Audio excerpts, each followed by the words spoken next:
Scotty B. It's Sports Talk with Scotty Burrell. Either you can or you don't want. It's Sports Talk with Scotty Burrell. We go hard in the paint. Oh boy, you better bring it. Sports Talk, a conversation with Coach Scotty Burrell. Either you can or you don't want. Now, here's your host, Coach Scotty Burrell.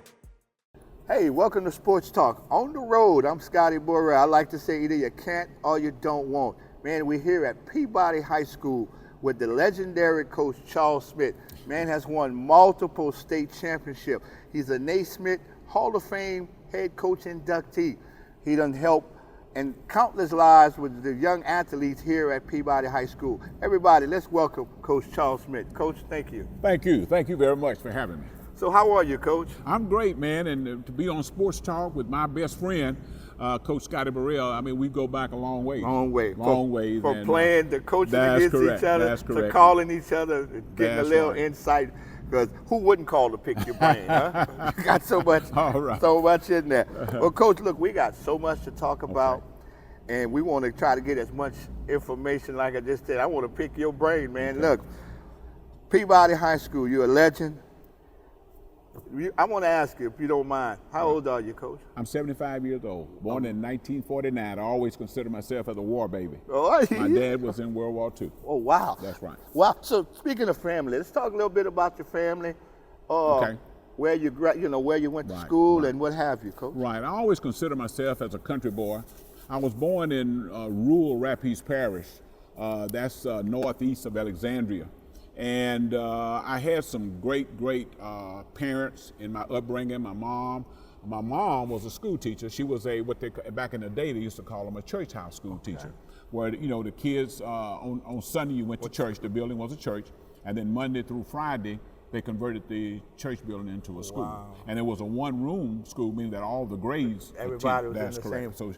So that's where I got my start as far as teaching was concerned. And then my dad, a World War II veteran, he fought at the Battle of the Bulge with General George Patton. Wow. So Right. you got some history in your That's family. right. I've got a lot of history. So a little bit about your family, Coach. Kids. Yeah, married my wife Rosa.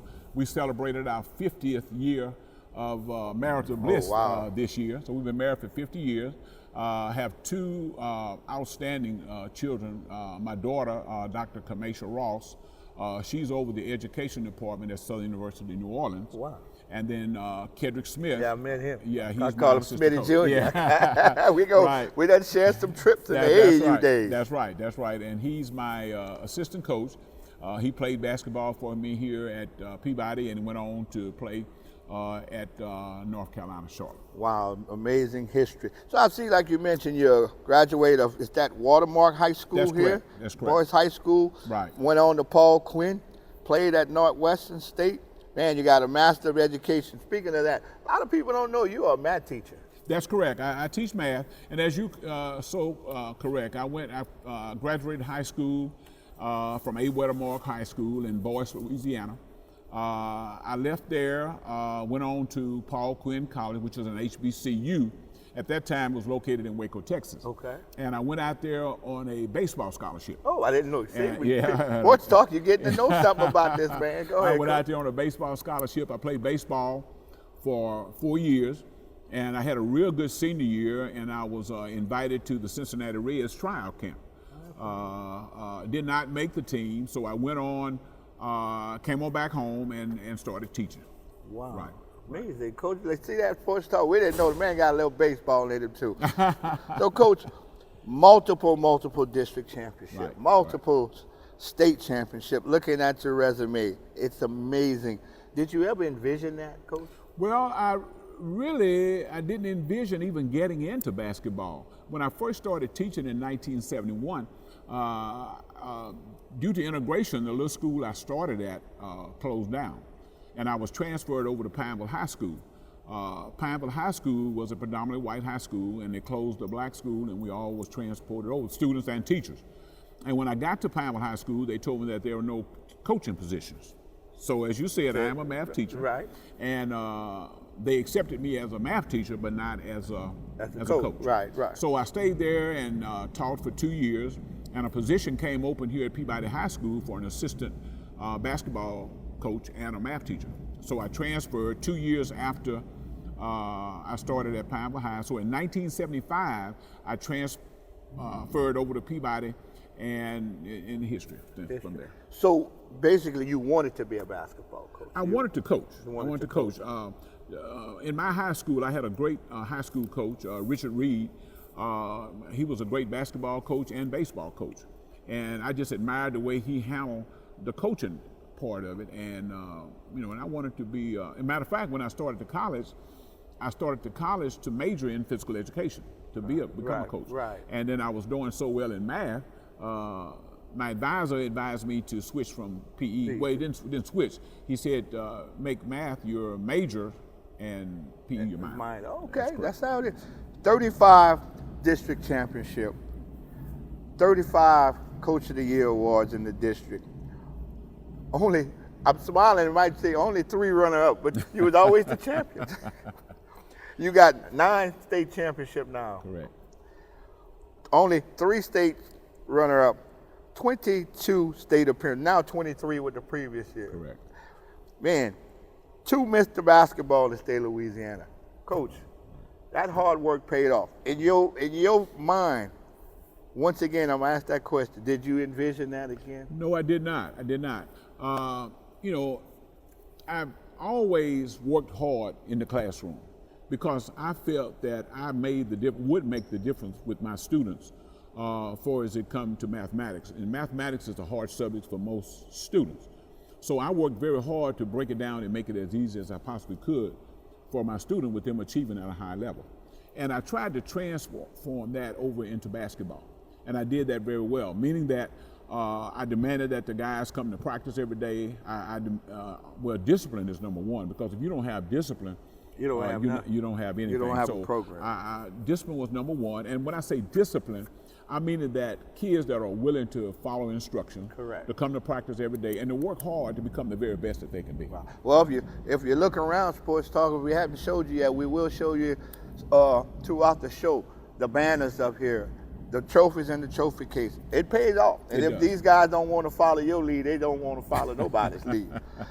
Coach, over 1,100 wins. You only lost 200 basketball games. Man, that's as average. It's only like losing 2 or 3 games per year. Right. That is amazing. 85% winning, percentage of winning basketball game. It's unprecedented. Right. National Coach of the Year in 2004. ESPN Coach of the Year in 2010. We'll stop there.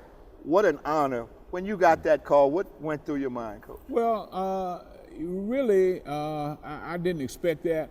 When they called me and said that I had been selected for the Michael Jordan All-Star Game, that year we went undefeated. We had the year with Ford? That was the year with Markel Brown. Markel Brown. The one that went on, he was drafted by the Brooklyn Nets. But we did have 2 undefeated years. Correct. I remember the year with John Ford. Yeah, with John Ford. We were undefeated at 41-0. We were ranked number 5 in the nation. Wow. And 2 years later, 6 years, 10 I think it was, with Markel Brown, we went on and we went undefeated again at 41-0. And I was selected to coach the Michael Jordan All-Star Game. And man, that was the top of the mark. And I got a chance to actually meet Michael Jordan. Amazing. And matter of fact, the key player on my team that year was Kyrie Irving. Wow, Coach. Wow, look at this Sports Talk. You didn't know this, man. Listen, man, Coach, I was just going to get to that. Coaching the Michael Jordan All-Star Game, you got a chance to shake hands with the best of the best. Correct. A lot of people don't get that opportunity. And like you just said, an amazing feeling. I could just imagine. Right. You have so many other accolades.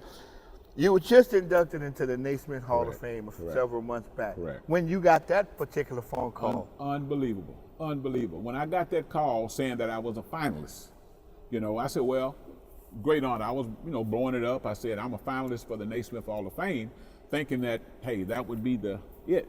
So on April the 1st, you know what April 1st is? Who's messing with me? Huh? I got a call and saying that we're calling to inform you that you have been selected. Did you thought it was an April Fool's joke? I did. So I did a double take, and I said, "Are you sure?" And he told me his name and everything. Right. He was his commissioner, and he said, "Yes, you have been on the first ballot. You have been selected as a high school basketball coach to become a member of the Naismith Hall of Fame." Man, congratulations Thank again, you so much. man. Very well deserved. Thank man, you. Speaking of that, you was inducted with Dave Collins. If people know basketball, right. Dave Collins was a legend with the 76ers. Right. I'm a basketball junkie. Right. I can tell you. Right. Man, Michael Cooper. That's right. Prime time. Former Showtime. Laker. That's right. Vince Carter, one of the best players to ever play the game. That's correct. And one of the bad boys, not the original bad boys, but the second generation bad boys in Chauncey Billups, who was an outstanding guard. Right. Coach, when you met these guys, I don't know if you had met them before this event. You must have went down like a young man and said, "Hey man, what went through your mind? What was the words?" It was amazing because when I got the call April the 1st that I had been inducted, they also said that you would get further instructions later on in the week. And sure enough, the secretary called me and told me that they would fly me, first class to Phoenix, Arizona for the Final Four. And that's when they're going to introduce the 2024 class, to the country. Right. So they flew me out there and everything, and I got a chance to meet, Vince Carter, Chauncey Billups, Doug Collins, right, and those guys, and Michael Cooper, and those guys. I was kind of leery at first, being a high school coach with these superstars, multi-million, right. But when they introduced me, those guys came to me with open arms, and they considered me as their high school coach. They're saying, "Well, guy, we are really proud of you and glad for you because you are a symbol of our high school coach." Well, I agree with them, Coach, because you stayed in high school for so many years. Correct. You probably could have had several college jobs. You've probably been called for several jobs and nobody knows. But they were right, because if you don't love your high school coach or your little league coach as a former player, you never loved the game. That's correct. Because I still remember my high school coaches. I played for two guys in Russell Saunier and Coach Lewis Handy. Mm-hmm. I remember these guys till today, and I remember Coach Handy being sick in the hospital, and I'm there visiting him. He's like, "Scotty," I'm like, "I would never forget you guys." And that's the respect I have for you now. Well, then and now, because I've been knowing you for many years, like we mentioned at the beginning of the show. So I want to say the same thing to you. I am so proud of you, and I'm so glad to be a friend of yours. And you keep doing you're a young 75. I hope when I'm 75, I got that much energy, because I watch you coaching, walking down. You start off with your jacket on, and by the time you come back without the jacket. But man, so many accomplishments. Louisiana Sports Writers Association, Louisiana Sports Hall of Fame in 19. You coached the McDonald All-American team. That's correct. How big was that with all these superstars? Well, the McDonald All-American game, I was really looking forward to that, because that's the top dog in basketball for its high school players. Correct. But that was COVID year. That's correct. That was COVID year, 2020. We won the state championship in 2020. Down in Lake Charles, Louisiana. You beat out Brobridge High School team. That's correct. Yeah, you beat my whole high school. And in the Burton Coliseum, only just the teams and the coaches. That's right, because we did the game live on the radio, but they didn't have no fans. No fans. So that was the beginning of COVID in 2020. So we won the state championship. I had gotten a call back in January that I had been selected to coach the McDonald's All-American game. But then once COVID hit, it was canceled. And it was supposed to be in Houston, Texas. And I had tons of people that that would have been perfect. that was coming to the game. That would have been perfect. Coach, man, so many accomplishments. We look around, all the players. Let's talk a little bit about some of the guys that came through here. I see all the way back to 1990, 1989, 1988. Coach, how many? All the kids let's talk about anybody in particular that stands out to you, some of the kids you had coached. Okay. Well, here at Peabody, when I came here and I was an assistant coach for 10 years, a lot of people don't, say 10 years? I said, yes, I was 10 years an assistant coach here.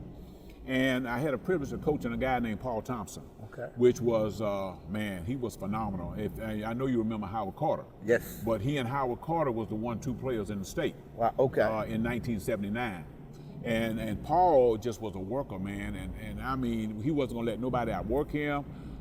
He could do it all. We won our very first state championship in 1979. So he gave me an idea of the caliber of athletes or basketball players that we could produce here in Alexandria.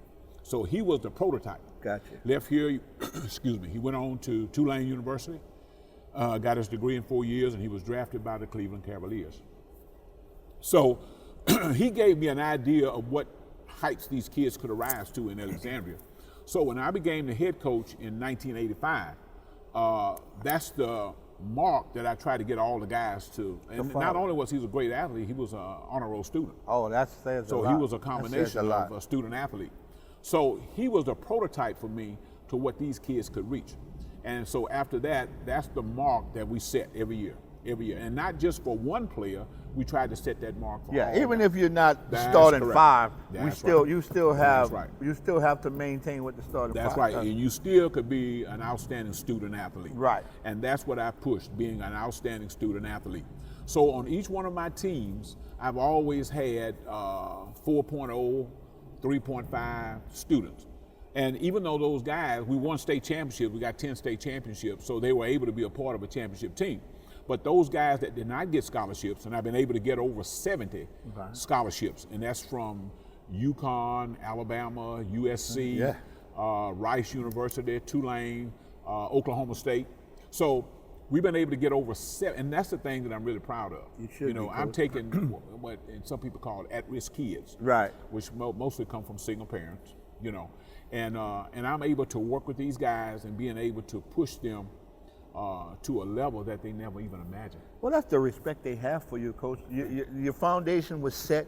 They believe in you guys. Right. Plus, your family is outstanding. They saw you coach your grandson and you coach your son. I remember that. And both of these guys went on to college. So you did not only do it for them, you did it for your family. So you was a great example of a grandfather, a father to all of them. I mean, I know.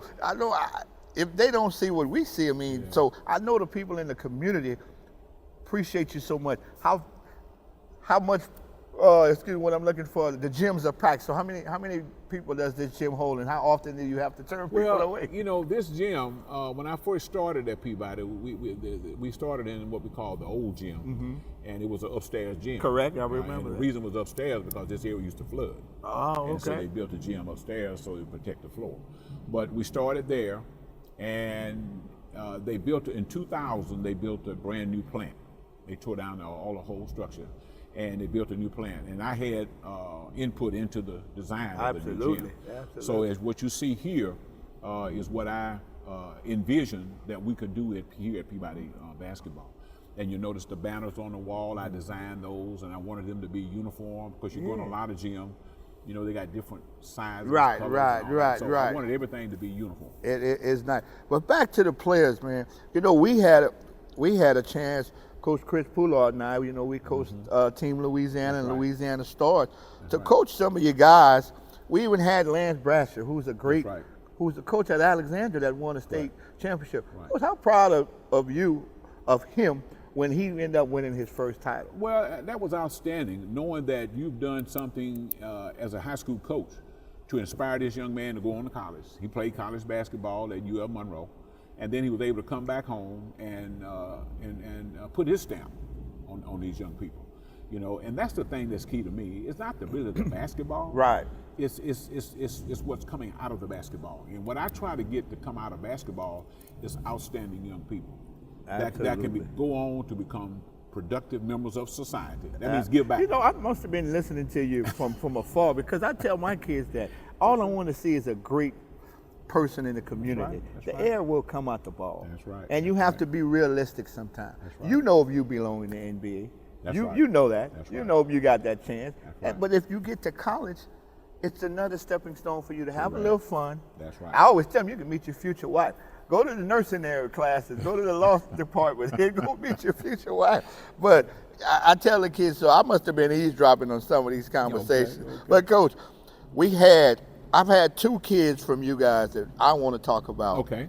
That I really had a lot of love for. Okay. Marcus Simmons and Big Raphael Turner. That's right, Raphael. Man, two great young men that Coach Poulard and I had the opportunity to coach at Team Louisiana and Louisiana Stars. Right. And I've actually took a trip with Marcus Simmons to the Pango camp in Los Angeles, That's California. Right. How significant was those two guys to Peabody High School, and how significant was you to them in their life? Because I know some of the struggles they went through. Right, that's right, they did. And like you said, most of the kids I coach, they do have struggles, issues outside of basketball.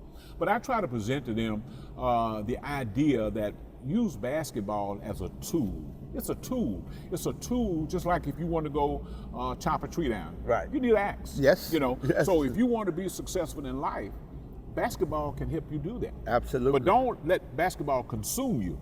That means that you have to be a good student, you have to be a good person. Right. You know, and I think we're losing out on that today. Oh, absolutely. You know, I think we're losing out on both accords, the student Absolutely. and the good person part of it. Absolutely. But Marcus Simmons and Raphael Turner was great examples of that. Those guys, they were at school every day, never have to tell them to pull their pants up. I mean, it was just in them to be successful. Yes, and indeed. Marcus came in here, was probably one of the greatest defensive players Oh, ever come I through. mentioned that to my photographer on Yeah, the way coming yeah. up here. I said, man, he was the best Yeah. lockdown defender Oh, yeah. that I've Oh, coached yeah. in the history of my That's right. coaching career. That's right. And That's he right. always was accepting the challenge. That's correct. That's why Tim Floyd said, hey, we're That's going to right. bring this That's guy right. to USC. Sure did. And Sure did. I remember that. And Raphael Turner was one of the biggest kids in the state That's of right. Louisiana. That's right. And you made him believe in himself. Correct. And you know, most recently I reached out to him. I was on a trip here in Alexandria last summer. Okay. And he was surprised to hear my voice. And he was a big, gentle baby, That's man. right. So That's right. shout Big out Rudy. to what you've done with some of Thank these you. kids. Thank you. Man, we're going to continue here with Sports Talk. First, I just want to say, let me shout out to some of my sponsors down back in Cecilia. We got Rytech in St. Martinville. For screen printing, call Ryan at 337-394-1020. Piggly Wiggly and Tico Show in Cecilia, man. That's the grocery store and hardware store next door to each other. You can get all your plate lunches and daily meat specials. And if you need anything in necessity on the hardware side, you can't find it, go up down to Tico Show. We got Alfonso Williams and Off the Muscle Movers. They'll do anything. They'll be house moving, tree cutting. Call Alfonso and Coach C Driving Academy in Bro Bridge at 337-962-4642. Coach C Driving is teaching you to a wonderful driving experience at Coach C Driving Academy. Hey, we're here, Alexandria, Louisiana. Sports Talk is on the road, man, with the legend, Coach Charles Smith. We're live here at his gym in Alexandria on the campus of Peabody High School. We're going to continue with this interview. Coach, once again, man, thank you for having us over here at Peabody High School. It's amazing. So, Coach, people want to know that Sports Talk, Coach. What inspired you to start coaching, and how did your journey lead you to this point in your career? Well, I think, like I said, my first goal was to play professional baseball. I grew up in a day when we had the old Negro Baseball League. And my heroes, on Sunday after church, we would all gather up and we would go to the baseball park. And I had a chance to see some of the local greats in Alexandria and surrounding areas because we would go from city to city playing baseball. Correct. So my heroes were those guys. So I had an aspiration of one day playing professional baseball. Didn't know that much about basketball because we played basketball, when we got tired of playing baseball. Right. So, but when I went to college and had a chance to, get a degree in teaching and come back to Louisiana, I had the opportunity to coach under Mr. George White. He was the head coach at Slocum High School. Okay. The school I told you was closed Correct. because of integration. So we did well, and he was a great teacher, and he had a love for the game and the students. So when I went over to Pineville High School, I told you that there was no coaching slot. But when I transferred over to Peabody, Coach Ernest Bowman was the coach at that time. And he took basketball to another level, meaning that he challenged the kids. Number one, he challenged them in the classroom. They had to be great students. Number two, he challenged them on the basketball court. We had to be more than just an athlete. You had to be able to go out there and execute plays, run plays, and things of that nature.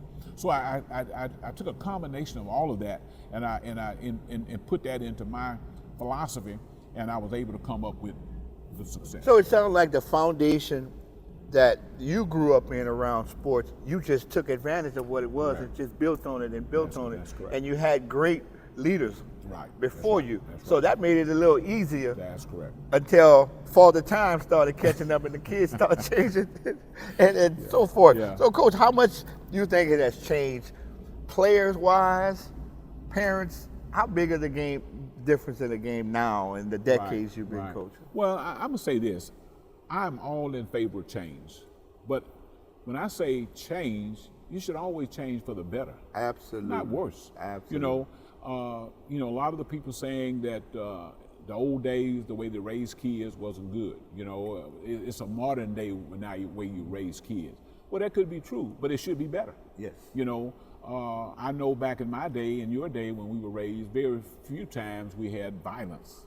You're right. We had smoke of violence. Right. And you had a fist fight. That was it. And the next day we were friends. We were back again. on the court or We were back in friends the again. yard playing baseball. Yeah, but all that has changed now. Absolutely. And I try to make a difference in that in my classroom when I'm teaching. I try to teach the kids a little bit about life, how mathematics fit into their life, and how to make their life better. And when I'm coaching basketball, it's the same thing. I try to coach them on life as well as the game of basketball. Wow. Right. So with 9 state championships under your belt, what victory stands out the most to you, and why? Well, I think 2. The 2 years we went undefeated. Man, you talking about on pins and needles. I think we ended up 10-0. We went 20-0. Then we went 30-0, and then we got into the playoffs. Right. And now that's when you really bite your nails because you right. can't afford to lose. Right. You got to win. So we got 5 games. So you got 5 games you got to win. So you go through the first game, you win. You go through the second game, you win. And the third and the fourth, now you're at the championship game. And now you really in a nail. So basically, you was putting a little pressure on yourself and on your team. But y'all handled it absolutely well, as you could see. Right. So and also being a math teacher, how do you balance your role as a math teacher, a basketball coach, and what challenges do you face in doing that? Well, that's an excellent question. I don't mix the two. When I come to school in the morning, the first period, 3 or 4 periods of the day, I'm a math teacher. Gotcha. And we don't discuss basketball.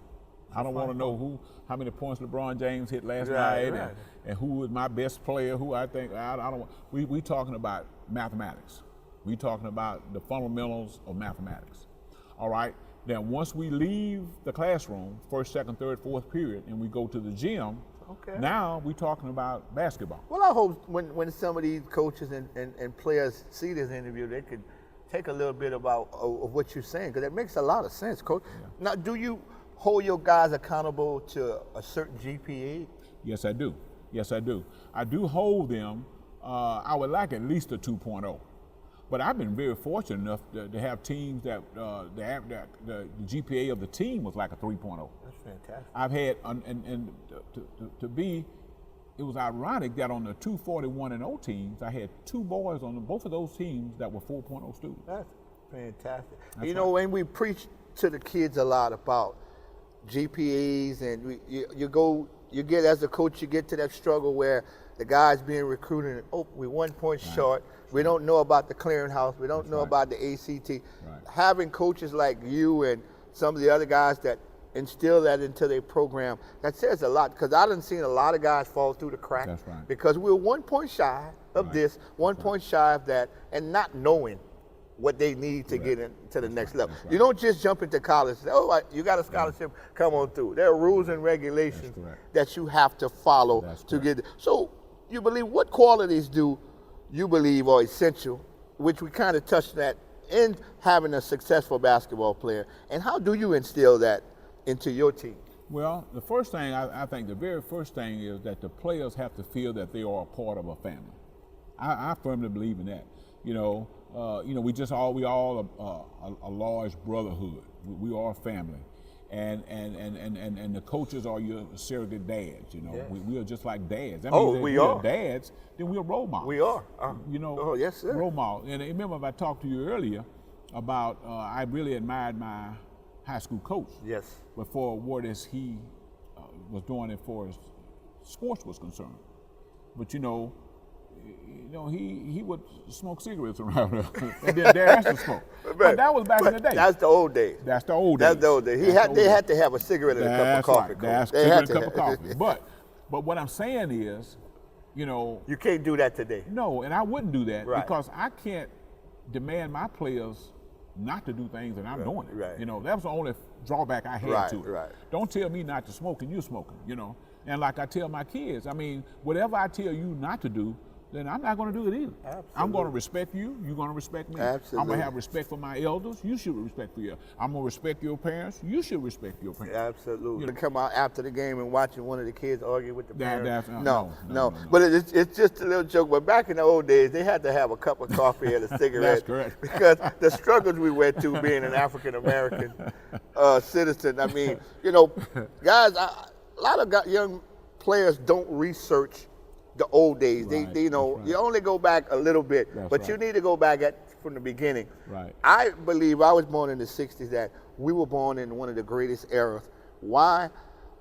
Segregation had already come through. Right. That's right. We didn't have to struggle like your parents or my parents, and That's right. sometimes you face some adversity. Right, I did. And they don't know how African Americans struggle to get to where we are today. Right, That's why we always say, go out and vote. That's right. Voice your opinion in the right circuit. That's right. Don't be the one in the back screaming and cursing, because we need you up front being calm, Right. because they expect that Right. sometime. And as you see, you need to learn how to be a productive citizen, That's because the correct. world will not stop. That's correct. And it won't wait for you. That's So, right. Coach, I want to keep moving on. What roles does discipline and academic, which we keep touching on Right, all that, that's right. playing in your coaching philosophy? Well, discipline, as I said earlier, is number one. You got to have discipline. Number one, you got to have discipline to make yourself the best that you could possibly be. Number two is you got to have the discipline to come out to be a part of a team. That means if you're a part of a team, everybody has to be on the same page in the same book. That means everybody has to, if you got to run sprints, everybody got to run sprints. If we got to do push-ups, everybody has to do push-ups. But that's the team concept. And you have to believe in one another. And I think as a team, when you began to believe in one another as teammates, it carries into life. Absolutely. That means that when you get out there in your community should be a team. It shouldn't be no competition within your community. Everybody should work hard to build up their community, to make their community better. So when you walk outdoors, you can take a deep breath and say, good morning, good afternoon. And as I told you earlier, about change is good and change is for the better. When I was a little boy growing up and we all left home, all we did was just pull the door to. Yeah. And Didn't have to lock it. Didn't have to lock it. No, you're because right. of the respect everyone had in the community. Right. And it wasn't the population wasn't that astronomical, That's correct. but so That's everybody right. knew, because That's right. I could have go down the street and get whipped by the next person. That's right. And That's my right. mom would say, "What do you do?" That's right. Okay, you got your butt whipped because you correct. did something wrong. That's right. And That's exactly and right. he disciplined. That's right. When they say the old days, it takes a village. That's right. That was those village. That's right. That Hey, was the village. we I wasn't the can village attest to people that. that singing YMCA. They was the village people that was real village. disciplined That's right. and making sure that you was in the right path. That's And right. I applaud that, because I know my mom Right. was a beautician back then, and we got a chance to interact with a lot of people. Right. And Right. so we had to be on our P's and Q's. Yeah. So, Coach, what roles does, I asked you that question. Okay. Had you ever seen the game of basketball? How did you see it evolve over the years? And how have you adapted in your coaching strategy to stay current with Right, today's you're right. It basketball? definitely has evolved. When I first started coaching, we didn't have the three-point line. Right. So that's one of the aspects of it, and which was good, because it gives an opportunity to those guys who can't, that's not very athletic. Correct. To put the ball on the floor and get to the goal. Correct. So you got assignments of guys who can sit out behind the three-point line and knock down the three-pointer. So that's a good aspect of the game. The game has become more up-tempo, because now you've got 5 athletes on the floor. When I first started coaching, you had 2 big boys, which we call post centers. Right, they don't have and that's post all they players. did. Right. No, that's all they did was rebound and put the ball back in the goal, But now those post guys are now wing players. Yes, so indeed. they got to be able to put the ball on the floor. But I was a little bit ahead of that because when I started coaching, I had all of my guys doing that anyway, being able to dribble, drive, and step out from the basket. So, can you share a memorable moment or story from your coaching career that had a significant impact on you? Well, I can share two with you. Sure. Two brothers. I had two brothers that played basketball for me. One was 6'9", he played at UConn, and the other one was 6'9", and he played at North Carolina, Charlotte, two brothers. One of the brothers, I think, was a bona fide NBA player, but he left me, went to North Carolina, Charlotte, and a year in, he developed leukemia. Oh, wow. Yeah, he developed leukemia, and he beat it the first time. The doctor was able to get it stabilized, and then he came back, and unfortunately he passed away. Oh. So that was really a trying time in my career with those two brothers. And one brother, he went off to Connecticut. He played with Ray Allen and those guys, and he was working at a group home. And you know, kids being kids, and he got in a little trouble there, you know. And but I was able to be there for him. You know, I was able to, you know, get his, you know, time shortened.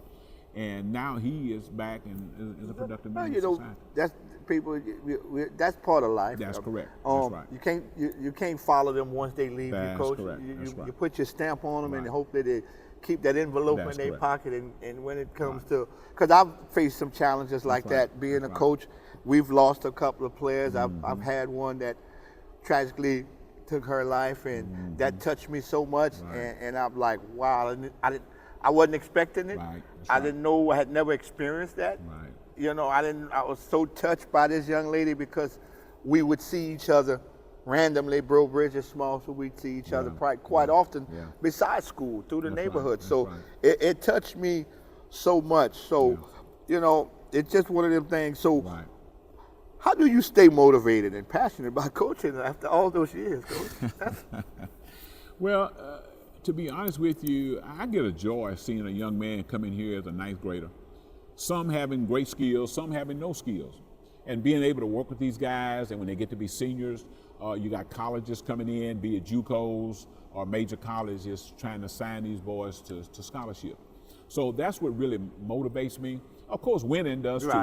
But winning produces, as I said, productive members of society, because you know what it takes to win, so you're going to know what it takes to go out there in that world and become a part of society.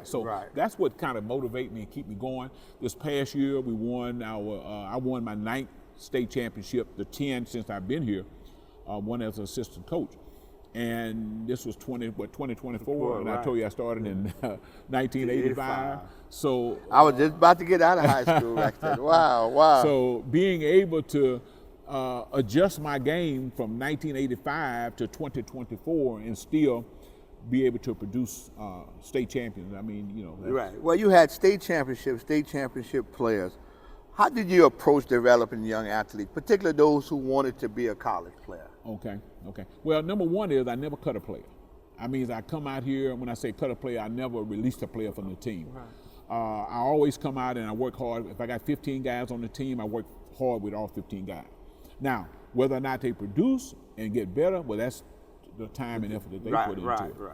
So that's number one. And then for them to be able to leave here and go on to become college players, then that means they got to put some extra time in. They got to come in the gym and say, hey, look, coach, can I get in the gym? Can I get some extra shots up? So that's what's going to produce the college player. Okay, well, you know, a lot of kids, you heard it here at Sports Talk. You got to put time in the gym. You can't just go to practice for 2 hours and say, oh, coach, we did a heck of a practice. I think I'm done for the day. No, those guys like you see, LeBron James and all them, 8 hours of basketball. It's like going to work from 7 in the morning to 3 in the afternoon by the time their day is up, and they probably do it twice a day. It's kind of like anything you do, you have to do it repetition-wise. Kind of like I always tell them, when you were taught how to drive a car and you got comfortable, and mama said, who want to go to the store? Who was the first one to raise their hand up? Me. I can do it. So it's just that being so repetitive. Coach, once again, a legend here at Peabody High School. And I'm going to say it, Coach Smith deserves a statue in front of that building before it's said and done. And Lord hopes I'm alive when that happens and the unveiling come. I want to be right there smiling and standing and rooting you on because you deserve it, Coach. Thank you. I Thank mean, you so much.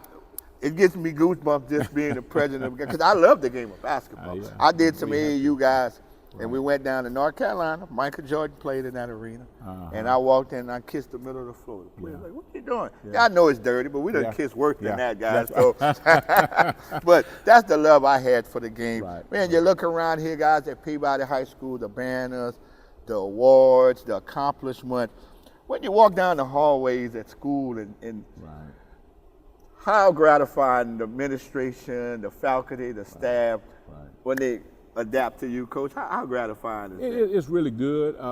You know, I've really forgotten my first name. Everybody, all I know is Coach Smith. Coach Smith. So very few people know my first name is Charles. But it's been a rewarding career for me. As I said, I've been teaching school for 53 years. I've been the head basketball coach here for 39 years. Right. I was an assistant for 10 years. And it's just been a great experience for me. I've enjoyed every day, every moment, every minute, every second of being here at Peabody High School, working at this school and working with the administration, working with the students, and you know, again, working with these students. And it's just a reward for me when you get one of your players, you know, like I told you about the lows, Right. but there are highs too. I've got guys who have went on to Southern University and become mechanical and electrical engineers. They have patents. Wow. I have one of my former students laid out he was the engineer, chief engineer, and laying out the water and gas lines for the city of Houston. Oh, that's fantastic. And of course, I got one of my guys who is the executive vice president of Entergy in New Orleans. Oh, wow, Coach. And Man, he's going to memories, be man. the chairman of the Super Bowl committee this year coming up in New Orleans. Well, you heard it, man. Me and Coach Smith is going to the Super Bowl. we going to the Super Bowl. Uh-oh. Hey, we live at Peabody High School, baby. That's okay. You might have heard the band, you might have heard the administration, but that's right. why we wanted to come here to do this in honor of the legend, Coach Charles Smith. Man, he's not going anywhere. His coach is probably going to coach till he's 80 years old. Coach, I don't want to ask this question, but I'm going to ask you. How hard will it be to step away, Coach? Really, it's going to be difficult because of the memories and the work, but it's not going to be impossible. Gotcha. You know, because I feel like I've done what I've needed to do. I've accomplished what I could accomplish. So whenever I will step away, I can truly say job well done. Absolutely. I know what's hard. I know I don't have as many years of coaching as you, and I didn't even think I was going to be a coach. I stepped in there as a volunteer. Next thing you know, 21 years later, I've been at 2 schools, girls and boys, and I really enjoyed it because I love the game of basketball. But I must say, that was the hardest day of my life when I decided I'm not going to coach no more. My wife looked at me like, what is wrong? I'm like, it looked like this is the end of the world. Yeah. All I knew was basketball. Didn't play any other sports. Yeah. My kids play high school ball. I got a chance to watch them play my boys. Yeah. And I said, I don't know what I'm going to do. Yeah.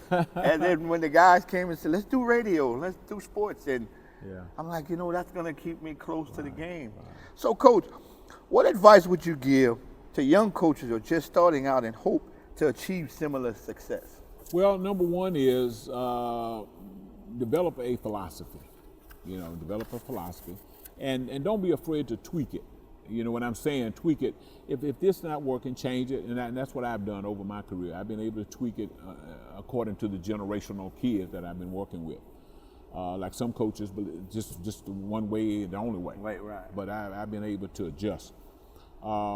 Second thing is, you are role models. You know, a lot of people said, I think Charles Barkley said that he was not a role model. Right. But you are a role You model. are, Because yeah. you got young people looking at you, Right. and they're watching you every move and every step. They And support you more than their own And I dad. say to the players too, you all are role models. You guys that put on that uniform for these high schools and you step out here on this court, you are a role model for those middle school kids, for those younger school kids. You're not in this thing by yourself. You're absolutely right, because I've seen a lot of kids walk up to players I've coached and was like, want to shake their hand and take a picture with them. You're right. They're role models for the next generation because, you know, people kind of follow what they see on TV, see on the media, and what they see at home. That's right. And you can't have 2 out of 3 bad and 1 is good. It's going to outweigh it naturally. Right. So, no, that's a fine quote, Coach. What people don't know, Coach Smith wrote a book, the legendary Coach Charles Smith, In My Footsteps. Man, we're going to read this book myself. I'm going to go through all that. Let's talk about the book. What inspired you to write this book? And tell us a little bit about what's in it. Well, I was talking one day with my sister, and she said, my younger sister, and she said that you've accomplished quite a bit, you know, so you need a legacy, you know, and the things that you've gone through, you should be able to share it with those that's coming behind you. Like I said before, we are role models. Absolutely. And I've started to, she gave me a notebook, one of those spiral notebooks, and every day I come home after practice, I would write 1 or 2 pages. So after I had filled the book up, and she said, let's take this to somebody and let them read it. I think you got some good stuff here. Well, I know I'm going to take it home and I'm going to read it. I'm going to get some advice, and I'm going to ask you live on Sports Talk to autograph this for me. And man, I can't wait to read. I might have to let my video guy drive back and I'll do the reading. But I'm going to get a book from Coach Charles Smith, the legendary Coach Charles Smith, here at Sports Talk.